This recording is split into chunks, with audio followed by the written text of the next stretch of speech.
Several top U.S. Republicans are calling on the Trump administration to investigate alleged Russia funding of environmental activists in order to undermine the American energy industry.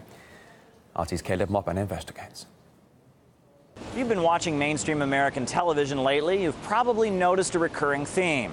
Former CIA chief John Brennan is connecting the dots between Russia and WikiLeaks. A lot of connect the dots information. You said the dots that connect. It's the dots that get connected back with Russia. Connect the dots.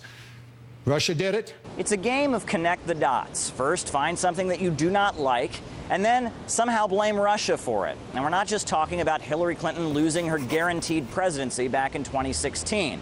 Are you a fan of Donald Trump's energy dominance plan? If you are, then the environmentalists who are protesting against fracking, a controversial shale drilling technique, are part of a Kremlin conspiracy. If you connect the dots, it is clear that Russia is funding U.S. environmental groups in an effort to suppress our domestic oil and gas industry, specifically hydraulic fracking. And on the other hand, if you're an environmentalist, don't you know that Putin is the mastermind behind the controversial Keystone Pipeline? Are you worried about the alt-right, white nationalism, right-wing extremism?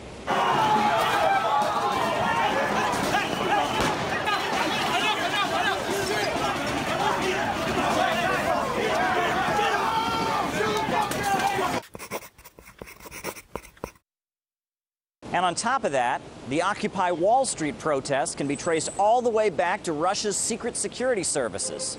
We also move and give two practical examples of how the Russians have been engaged in our political system.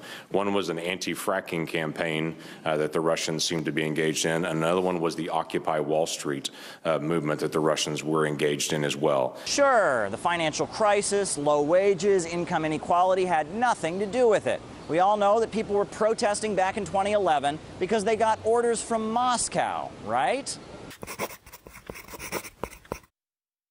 And if public trust in the mainstream media is shrinking, it's because someone is feeding them fake and false information. Guess who?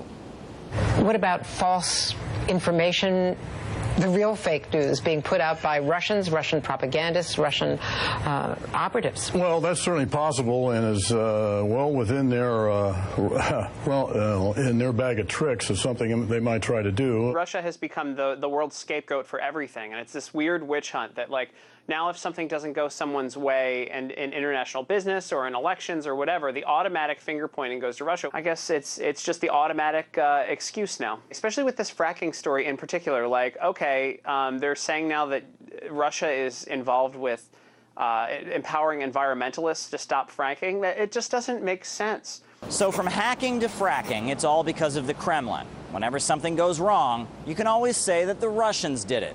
It never seems to get old. Maupin, RT, New York.